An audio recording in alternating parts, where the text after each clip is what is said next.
നമസ്കാരം വ്യൂവേഴ്സ്. ഇന്ന് ഞാൻ നിങ്ങൾക്ക് കാണിച്ചു തരാൻ പോകുന്നത് ഒരു മുട്ട റോസ്റ്റാണ്. വെള്ളയപ്പത്തിനും ചപ്പാത്തിക്കെല്ലാം പത്തിനും വേണ്ടിയിട്ട് നമ്മൾ വേണ്ടുന്ന ഇൻഗ്രീഡിയൻസ് ഞാനിപ്പോൾ പറഞ്ഞുതരാം. ഒരു വലിയ സവാള പൊടിയായിട്ട് അരിഞ്ഞത്, പൊടി. തക്കാളി ഒരു 1.5 തക്കാളി ഉണ്ട്.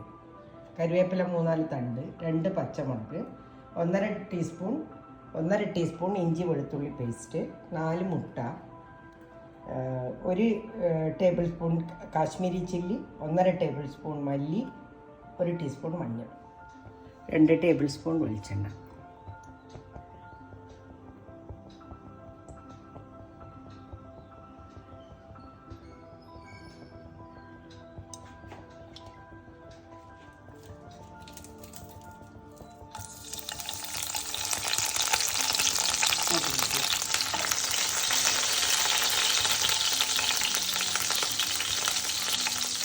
സവാള ഇടുക ആദ്യം. ഉള്ളി, ചെറിയ ഉള്ളിയാണെങ്കിൽ മഹാവിശേഷമായി. വലിയ സവാളയാണ്.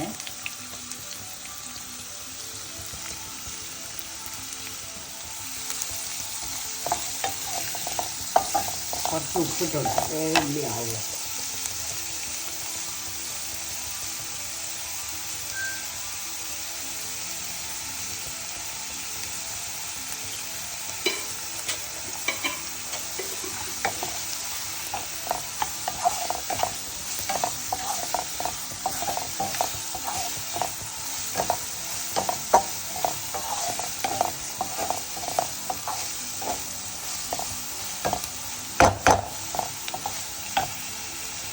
ഉള്ളി ഒന്ന് വാടി വരുമ്പോൾ പച്ചമുളക്.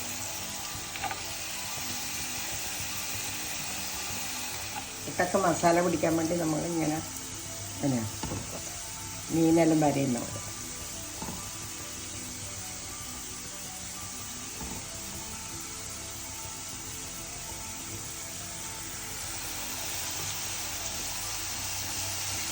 ഇഞ്ചി വെളുത്തുള്ളി പേസ്റ്റ്,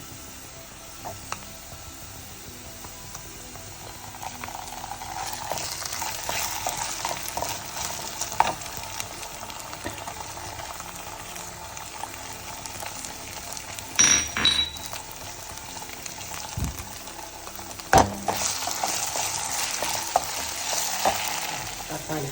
ഇതിൻ്റെ മണം പുറത്തേക്ക് വരുമ്പോൾ തക്കാളി ഇട്ടു. തക്കാളി കുറച്ച് സമയം എടുക്കും, അതുകൊണ്ട് അടച്ചു വെക്കാം. വേഗം പോകും. ചെറിയ തീ വെച്ചിട്ട് അടച്ചു വെക്കാം. ഞാൻ തീ ചെറുതാക്കിയിട്ടുണ്ട്, സിമ്മാക്കിയിട്ടുണ്ട്.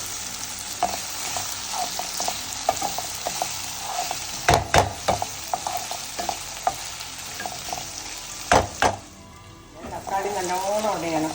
തക്കാളി ഉടഞ്ഞിട്ടില്ലെങ്കിൽ ഇതിൻ്റെ ടേസ്റ്റ് എല്ലാം മാറിപ്പോകും. തക്കാളി ഇപ്പോൾ ആവേ ആകണ്ട, ഉടഞ്ഞുടഞ്ഞു 2 മിനിറ്റ്.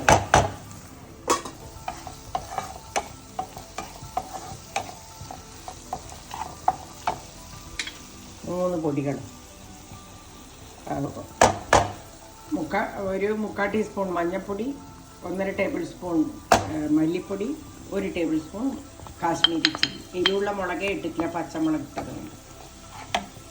അത് നല്ലോണം മുക്കണം. ചെറിയ തീയിലാണ് ഇതെല്ലാം ആവണ്ടേ.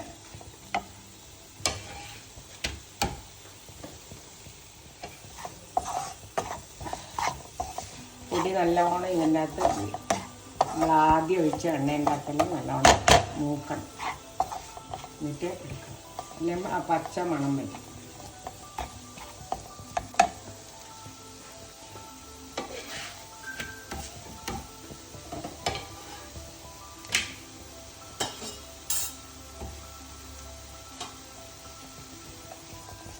വേറെ എന്ത് ചെയ്യണമെന്ന് വെച്ചാൽ കുറച്ച് വെള്ളം ഇറ്റിച്ച് കൊടുക്കണം. മസാല ആകെ 2 ടേബിൾ സ്പൂൺ വെള്ളം ഉണ്ടാവും. അപ്പോൾ എന്താ വെച്ചാൽ നല്ലോണം ഉണ്ടാക്കുന്നതാണ്. ഇത് ഇത്രയും മസാല ഉണ്ടാവും, അധികം വെള്ളം ഒഴിക്കാൻ പറ്റില്ല കേട്ടോ.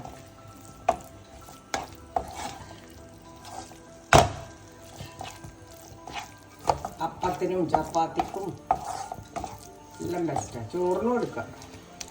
നല്ലോണം മൂക്കട്ടെ. ഇതേ സാധനം ഈ മസാല ആക്കി കഴിഞ്ഞിട്ട് നിങ്ങൾക്ക് കുറച്ചും കൂടി ഗ്രേവി ആക്കണം എന്നുണ്ടെങ്കിൽ, ഗ്രേവിയോടെ വേണ്ടതെന്നുണ്ടെങ്കിൽ 1/2 ഗ്ലാസ് തേങ്ങാപ്പാൽ ഒഴിച്ചു. ഞാൻ ഒഴിക്കുന്നില്ല. ഞാൻ ഈ മസാല കാണിക്കാനാണ് ഇന്ന് ആക്കിയത്. പിന്നെ ആവശ്യമുള്ളവർക്ക് കുറച്ച് തേങ്ങാപ്പാൽ ചേർക്കുക. എന്നിട്ട് മുട്ട എടുക്കും. ഇതാണ് ഇതിൻ്റെ പാകം. എണ്ണ തെളിയുന്നുണ്ട്. സൈഡിൽ നമ്മൾ നേരത്തെ ഒഴിച്ച എണ്ണയില്ല, ആദ്യം ഒഴിച്ച എണ്ണ അത് തെളിഞ്ഞ് വരും. പൊടി മൂത്ത് നല്ല ഇതിൽ ചേർന്ന് കഴിഞ്ഞാൽ ആ എണ്ണ തെളിയാൻ തുടങ്ങും. തെളിയുമ്പോൾ ഈ മുട്ട എടുത്തിട്ടുണ്ട്. ഇത്രയേ ഉണ്ടാവുള്ളൂ മസാല കേട്ടോ. 4 മുട്ടയല്ലേ ഉള്ളൂ. അപ്പോൾ 6 മുട്ട 8 മുട്ടക്കെല്ലാം ചെയ്യുന്നെങ്കിൽ 2 വലിയ സവാള 2-3 സവാള എടുക്കുക. എന്നിട്ട് അതിനനുസരിച്ചിട്ട് എല്ലാ പൊടികളും എല്ലാം ഞാൻ എടുത്തതിൻ്റെ ഡബിളിൻ്റെ 10 എണ്ണാണെങ്കിൽ ഡബിളിൻ്റെ ഡബിള് അങ്ങനെ എടുത്തിട്ട് നിങ്ങളുണ്ടായി. ഇപ്പോൾ ഇത്രയേ വേണം. ഇങ്ങനെ ഉണ്ടാവുമേ ഈ മുട്ടയമ്മിൽ. അതുകൊണ്ടാണ് ഞാൻ മുട്ടക്ക് കീറ് കൊടുത്തത്.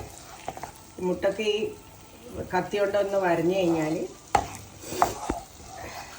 മുട്ടേൻ്റെ ഉള്ളിലേക്ക് ഈ മസാല മുഴുവൻ കയറും. ഇത് നിങ്ങൾക്ക് ഇഷ്ടമായിട്ടുണ്ടെങ്കിൽ എല്ലാവരും കാണണം, സബ്സ്ക്രൈബ് ചെയ്യണം, കമൻസ് ചെയ്യണം. ഉണ്ടാക്കി നോക്കിയിട്ട് കമൻസ് എന്തായാലും ഇടണം.